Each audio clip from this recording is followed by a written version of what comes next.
Sienna unfolded Malachi's note, and her smile froze. The handwriting wasn't his.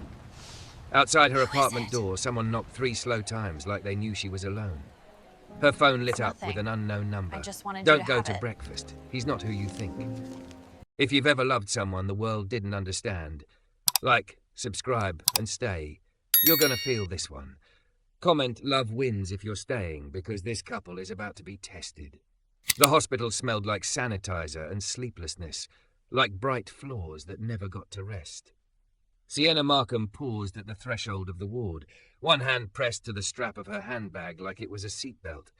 The discharge papers were folded neatly in the other hand, but her fingers kept tightening and loosening as if she didn't trust her body to behave. 2 days ago, she'd been brought in on a stretcher, with a blood pressure cuff biting her arm, and strangers calling her sweetheart, in that voice people use when they're scared you might not make it.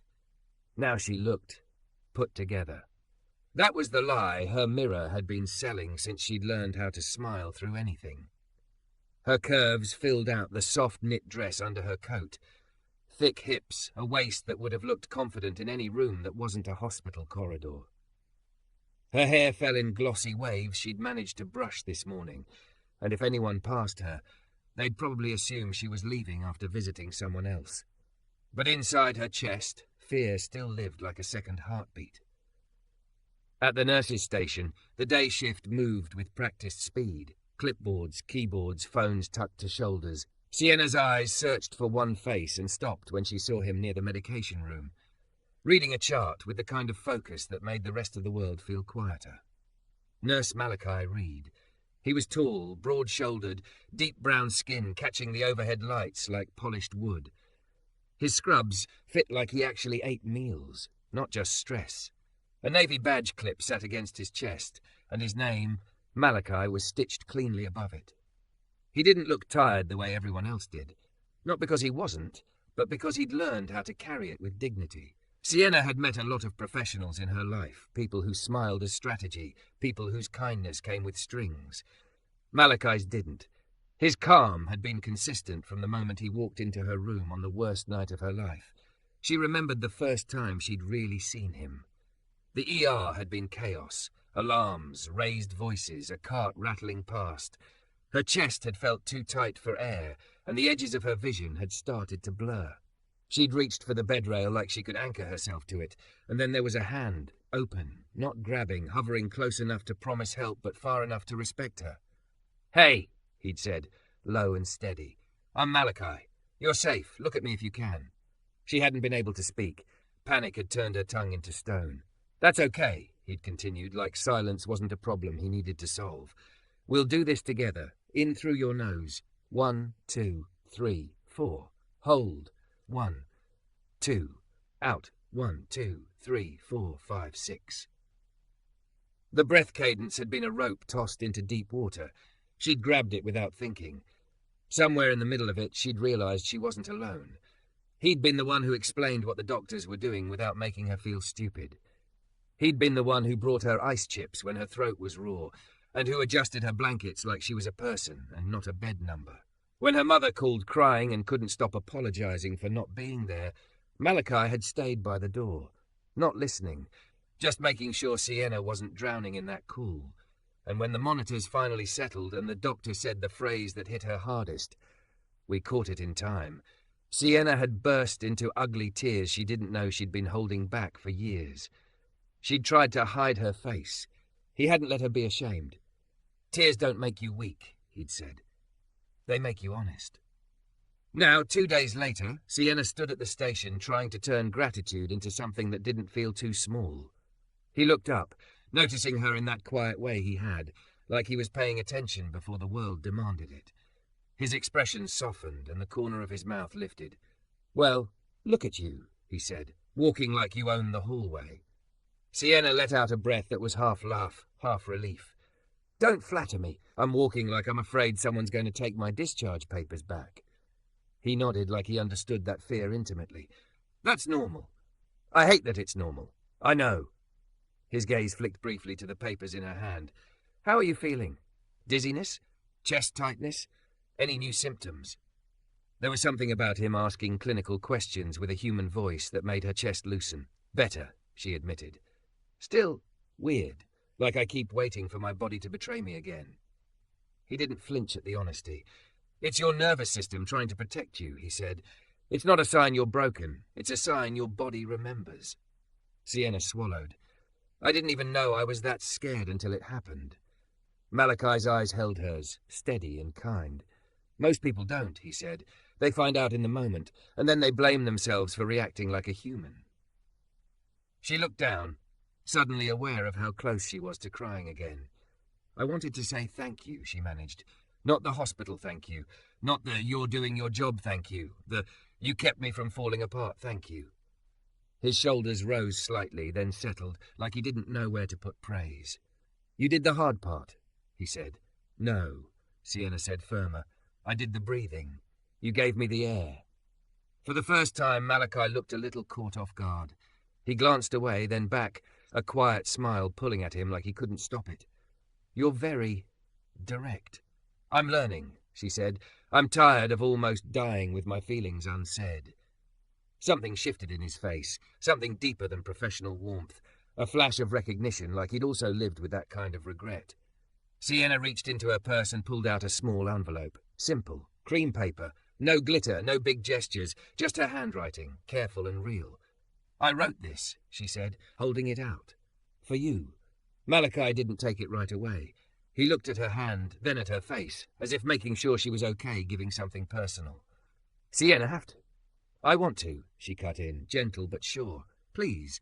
He accepted it with both hands like it mattered. Thank you, he said quietly. And, she added, her cheeks warming, there's also brownies. His eyebrows lifted. She pointed, a little embarrassed, to the small paper bag sitting beside her handbag. Not homemade. I'm not trying to poison the ward. It's from that bakery on Linden Street. He gave a low laugh that eased something tight in her chest. You brought the whole team brownies? I brought the team brownies, she confirmed. And I brought you a card because if I try to speak everything out loud, I'll cry and you'll feel obligated to do the there thing. His smile softened again. I don't mind tears. I do, she said, and the honesty came out in a whisper. I've spent too long pretending I'm fine. Malachi held her gaze like he wasn't in a hurry to look away. Pretending is heavy, he said. You don't have to carry it alone. The words hit her with a strange ache, comforting and terrifying at the same time. A phone rang behind him, and another nurse called his name. Malachi glanced toward the sound, then back to Sienna. I have to. I know, she said quickly. I'm not trying to trap you in a moment. I just wanted you to have it. He nodded once, the kind of nod that felt like a promise. Give me a minute, he said. Go sit. Sienna did as he asked, taking a seat in the small waiting area beside the station. Her heart was doing that stupid thing again, thudding too fast, like she'd done something reckless by being honest. She watched him disappear behind the counter, then return to the station and open the envelope with care.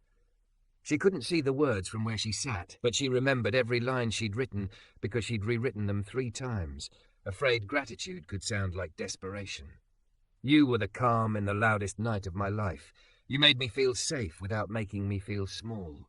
Thank you for treating me like I mattered, even when I didn't know if I would make it home. She'd signed it simply, Sienna. Minutes passed. Nurses walked by. Someone laughed softly at a joke near the printer. The ordinary life of the hospital continued, while Sienna sat with her hands clasped in her lap, trying not to spiral into embarrassment. Then Malachi came back out. He didn't walk fast. He walked like he was choosing every step. In his hand was her card, now folded again, and tucked inside it was a small white slip of paper torn cleanly from a notepad. He stopped in front of her chair and held it out. Sienna stared at it, pulse climbing. What's that? He looked a little nervous, and somehow that made him even more human. It's a response, he said, if that's okay. Sienna took the card with careful fingers as if it might burn. She opened it. Her eyes found his handwriting first. Strong, neat, unhurried. You don't owe me anything, but I'm grateful you're still here. And then on the small slip of paper tucked behind it, a second line, short enough to be brave. Can I thank you over dinner? Sienna read the note 3 times before the words stopped rearranging themselves into panic. Can I thank you over dinner? Her first instinct was to look up and laugh it off like she'd misread it, like the hospital lights were playing tricks. Her second instinct was to fold the paper fast and hide it in her purse, as if wanting something could be dangerous.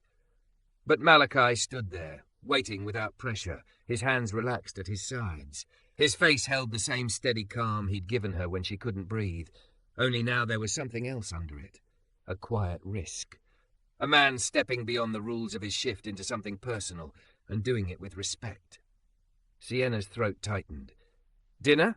She repeated, because sometimes you had to say a word out loud before you could believe it existed. Malachi nodded once. Off the clock, he added quickly, like he wanted to make that boundary clear. Not here, not like this. His gaze flicked toward the nurse's station, then back to her. Only if you want to, and only if it doesn't feel weird. Sienna let out a breath she didn't know she'd been holding. It came out almost like a laugh, but her eyes stung. It doesn't feel weird, she admitted. It feels surprising. His mouth lifted slightly. That's fair. She looked down at the note again, fingertips tracing the edge. Why? She asked before she could stop herself. The question wasn't flirtation. It was fear. It was Sienna's lifelong habit of demanding the reason behind kindness, because her past had trained her to expect an invoice. Malachi didn't take offense. He didn't even look annoyed. He sat on the chair opposite hers, leaving space, not crowding.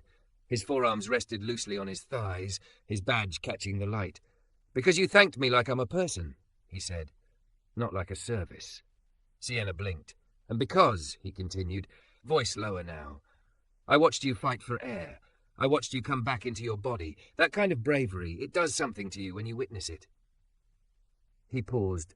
I'm not saying that to be dramatic. I'm saying it because it's true. Her chest softened painfully. She looked away, swallowing around emotion that felt too big for a hospital waiting area. I don't feel brave, she confessed. I feel like I got lucky. Luck is part of it, Malachi said. But you still chose to stay present through fear. Most people run from it. Sienna's gaze returned to him. You don't. His expression shifted into something darker, not cruel, just real. I've learned what happens when you do. The words landed gently but heavy, like a door cracked open to a room he didn't invite many people into. Sienna held the note against her palm. Okay, she said, and her voice surprised even her with how steady it sounded. Malachi's eyes searched hers. Okay? Yes, Sienna repeated, and she felt it all the way down to her bones. Dinner. The smallest relief passed over his face like a wave. He didn't grin or celebrate. He just nodded, like he'd promised himself he'd be fine with any answer. And he meant it. Tonight, he asked, or would you rather wait until you're settled? Sienna glanced down at her discharge papers, then at the clock on the wall. Her heart sped up, not from fear this time, but from the strange thrill of being alive enough to say yes to something. Tomorrow, she decided, I want one night where I'm not exhausted. And also, I should probably eat something that isn't hospital crackers before I try to be charming. That earned him a quiet laugh. Tomorrow works. He reached into his pocket, pulled out a pen, and tore another slip from his notepad. He wrote something quickly, then handed it to her. A number.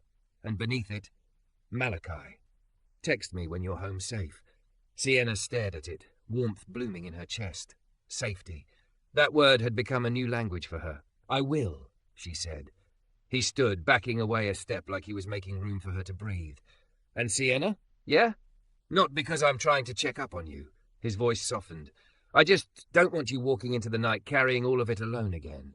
Something in her cracked, quietly, privately. She nodded, because if she spoke, she'd cry. Malachi returned to the station, slipping seamlessly back into the rhythm of work. He didn't look back again, not because he didn't care, but because he wasn't performing. He'd asked, she'd answered. The moment didn't need more. Sienna left the ward with her bag in one hand and his number in the other. The elevator ride down felt like falling slowly into a different life. At home, the silence was loud. Sienna's apartment looked exactly as she'd left it. Designer throw pillows arranged too neatly, a marble kitchen counter that stayed clean because she was never here long enough to mess it up, a vase of dried flowers that had been dead for weeks but still looked pretty. Her phone sat on the counter like a witness. Sienna kicked off her shoes and stood barefoot in the living room, breathing. In. Hold. Out. The cadence Malachi had given her followed her like a lantern. Then she sat on the couch and stared at the wall until she realized she was waiting for the familiar crash, waiting for her chest to tighten, for her body to prove it could still betray her. When it didn't, tears came anyway. Slow. Silent. Hot against her cheeks. Not panic tears. Something else. Grief, maybe. Grief for how long she'd lived like she was fine when she wasn't. Grief for the nights she'd eaten dinner alone in a brightly lit kitchen while her phone buzzed with messages from men who didn't actually want her, only the version of her that smiled and stayed easy. Her phone vibrated. A text from her mother. Home yet? Call me. Sienna wiped her face with the heel of her hand and typed back, Home. I'm okay. I'll call you tomorrow. I just need rest. She placed the phone down, then stared at it again, thumb hovering. Malachi's note said to text when she was home safe. She could ignore it. She'd been trained to be polite but distant, grateful but self-contained. She could tell herself it was just a nice moment and let it fade into memory, safe and untouched. But she was tired of fading. She picked up the phone and typed, Home safe. Thank you for everything. She stared at the message for 5 seconds, then hit send before she could overthink it. Almost immediately, the reply came. Good. I'm glad. Eat something with protein, drink water, and don't let your mind scare you into believing you're alone. Tomorrow, 7? Sienna laughed, an actual laugh. Of course a nurse would prescribe protein. She texted back, Tomorrow 7 works. Where? His reply took a little longer this time. There's a place called Marlowe's on 8th. Quiet, good food, not too crowded. If you'd rather pick, I'm open. Sienna felt the familiar instinct to hand over control, to say whatever you want, to avoid being difficult. But something in her straightened. She typed, Marlowe's sounds perfect. I'll meet you there. Paused then. Also, thank you for asking like a gentleman. The response came a moment later. Thank you for answering like you mean it. Sleep, Sienna. Sleep, like he could speak it into existence. She set the phone down and went to her bedroom. She changed into a soft, oversized shirt and stood in front of the mirror. The woman staring back at her looked like she always had. Thick, curvy, glossy hair, full lips, a body people stared at in restaurants and elevators. But tonight she saw something different in her eyes. Not just beauty, need and courage, and a quiet hunger for a life that felt real. She climbed into bed and tried to sleep. For a while her mind played the moment on repeat. His handwriting, his calm voice, the way he didn't look at her like a prize or a problem. At some point, she drifted. But at 2:17 a.m. she woke with her heart sprinting, not from a dream, from the old fear returning like a thief. Her chest felt tight, her palms went damp, her mind raced. What if something is wrong? What if I missed a symptom? What if tomorrow never comes? Sienna sat up fast, pressing her hand to her sternum. She reached for her phone, then froze. She didn't want to be dramatic. She didn't want to become someone who needed saving. She'd spent her whole life proving she could handle things alone. But she also remembered Malachi's words. Don't let your mind scare you into believing you're alone. She opened her notes app and typed what she felt, because somehow that made it smaller. 2:17 a.m. Panic. Chest tight. Fear. Breathe. Then she did it. In. 4. Hold. 2. 6. Again. Her pulse slowly lowered. When she could think again, she stared at Malachi's text thread. Her thumb hovered. She didn't call.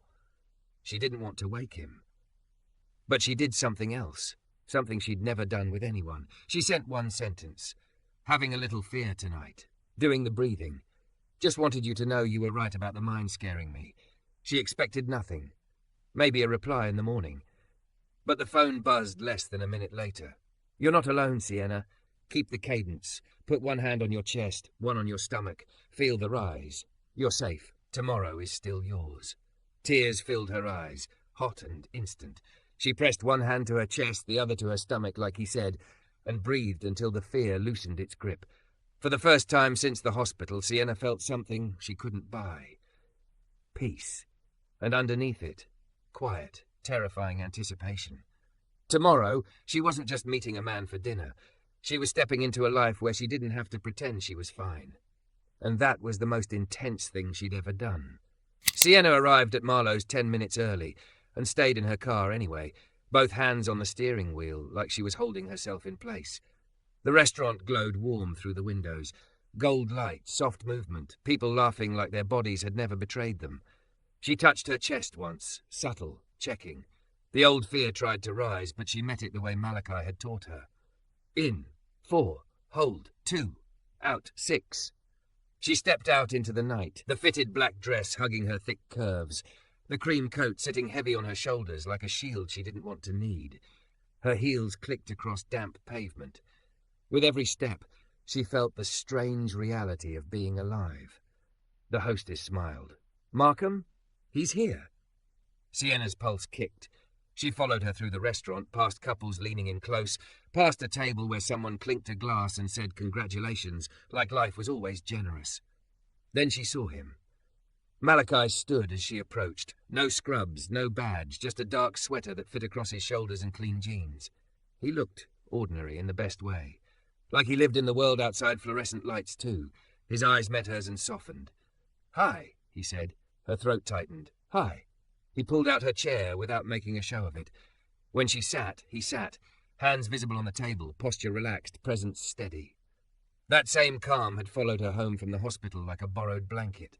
"You look good," he said, then paused. Not in a compliment because I'm supposed to way, in a you're back inside yourself way. Sienna's mouth trembled into a smile that wasn't armor. "If you say I'm glowing, I'm leaving."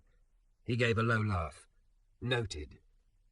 They ordered. Malachi asked what she liked and didn't argue with her choice. No power games, no testing, just consideration, offered like it was normal. When the server left, the quiet between them wasn't awkward. It was full, like both of them were aware of the risk sitting at the table. Sienna traced the rim of her water glass with her thumb, her anxiety tell making itself known. "I don't usually do this," she admitted. "Dinner?" Malachi asked. "No," she corrected softly, "letting someone see me when I don't have it together." His gaze held hers without pressure. "You don't have to have it together here." The words landed so gently they almost hurt.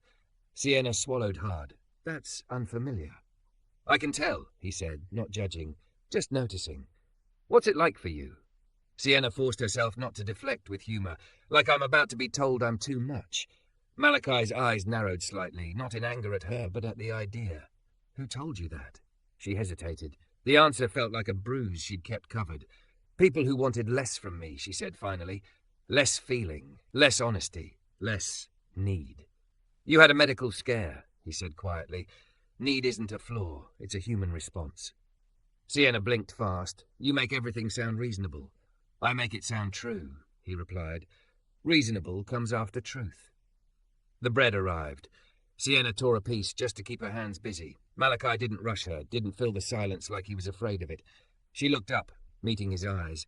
"You said you wanted dinner because I thanked you like a person." He nodded. "Can I ask you something?" Sienna asked. "Anything," he said. "Why are you like this?" she asked, voice softer. So careful, so calm. Malachi's gaze dropped to the candlelight between them. The flame flickered, and for a moment his face looked older than his years, like grief had been teaching him patience for a long time. "My sister," he said. Sienna stilled. "She got sick when she was 16, he continued. "Hospitals became our normal, and you learn quickly how easy it is for sickness to make people treat you like a task." His jaw flexed once. One night she asked a nurse for water. The nurse was busy and snapped. My sister just shut down, like she decided she didn't deserve to ask. Sienna's chest tightened, empathy and anger twisting together. Malachi's voice stayed even, but the ache was there. Another nurse came in later. She saw my sister's face and sat on the edge of the bed. She said, "You don't have to be brave with me. You can be scared here." Sienna's eyes filled immediately. She hated how easy it was to cry now, but she also didn't hate it. It meant she was real. "That nurse didn't fix the illness," Malachi said, "but she gave my sister dignity. And when she passed..." He paused, swallowing something that didn't have a name. I couldn't stop thinking about that moment, so I became the kind of nurse who gives that back. Sienna wiped her cheek quickly, but another tear slid down anyway. "I'm sorry," she whispered. Malachi nodded once. "Thank you." "I think," Sienna said shakily, "you did that for me." His eyes lifted fully to hers. "Then my sister didn't leave for nothing," he said softly. The food arrived. Beautiful plates, steam rising, ordinary life continuing. Sienna took a bite she barely tasted because the weight of what he'd shared sat on her tongue. They talked after that, about smaller things. Music, favourite meals, how he hated loud places, how she pretended she liked crowded parties when really she just liked not being alone. It felt easy, not effortless, just honest. Then her phone buzzed. Sienna glanced down. Derek Vance. Her stomach dropped like a sudden step into cold water. Malachi didn't look at the screen. He only watched her face. "You okay?" he asked, careful. Sienna's throat tightened. "Someone I used to know." "Do you want to answer?" Malachi asked. The fact that he asked, didn't tell, made her chest ache. The phone buzzed again. Again. The old pull of obligation yanked at her like a leash. Respond. Explain. Keep the peace. Sienna turned the phone face down. "No," she said, voice trembling but firm. "I don't." Malachi nodded. "Okay." Her phone buzzed again anyway, insistent. Sienna's hands began to shake. Malachi leaned forward slightly, voice low like an anchor. "Look at me," he said. "You're here. You're safe. 4 in." Sienna obeyed. "In 4. Hold 2. Out 6. Again. The trembling eased enough for her to flip the phone over and open the message. Her face hardened. "Derek, heard you were in the hospital. Don't be dramatic. You always do this attention thing." Sienna's vision blurred, not from fear this time, from rage, from recognition, from the sick familiarity of being reduced to a punchline. Malachi's tone stayed calm. "You don't owe him anything." "I know," Sienna said, fingers hovering, "but I want to stop letting him write my story." She typed slowly, deliberately. "Sienna, I was in the hospital because my body needed help. That isn't drama. Don't contact me again." She blocked his number before her doubt could argue with her. The air left her lungs like she'd been holding it for months. Sienna stared at the candlelight, breathing hard. "I feel like I'm shaking apart," she admitted. "Sometimes healing looks like shaking," Malachi said quietly. They finished dinner. Not perfectly, not without emotion, but without Sienna shrinking. Outside, the street was damp and reflective, the night cool against her skin. They walked to her car slowly, shoulders almost touching. At the driver's door, Sienna paused, keys in hand, heart suddenly loud again. "Dizzy?" Malachi asked. "A little," she admitted, embarrassed. "Hand on the car," he coached gently. "Ground." She pressed her palm to the cool metal. "Okay, name one thing you can see." "The streetlight," she whispered. "One thing you can feel." "The cold," she said then, before she could stop herself. "And you." Malachi's expression softened, but he didn't move closer unless invited. "One thing you can hear." "Traffic," she said, breathing steadier. "My breath." "Good," he murmured. "You're doing it." Sienna looked up at him, eyes shining. "I don't want this to be a one-time thing," she said. "Not dinner. Not you." Malachi's gaze held hers. "Neither do I," he said, quiet and sure. His phone rang. Malachi glanced at the screen, and duty tightened his posture. "They need me," he said, regret softening his voice. "Emergency intake, short-staffed." Sienna nodded, forcing her breath steady. "Go." He hesitated, then slid a small folded slip of paper into her hand. "Read it when you get inside." She curled her fingers around it. "Okay." "Text me when you're home safe," he added. "Yes, nurse," she said, trying for lightness. "Yes, ma'am," he replied, and then he left. Urgent, purposeful talk, the same man whether he was on shift or not.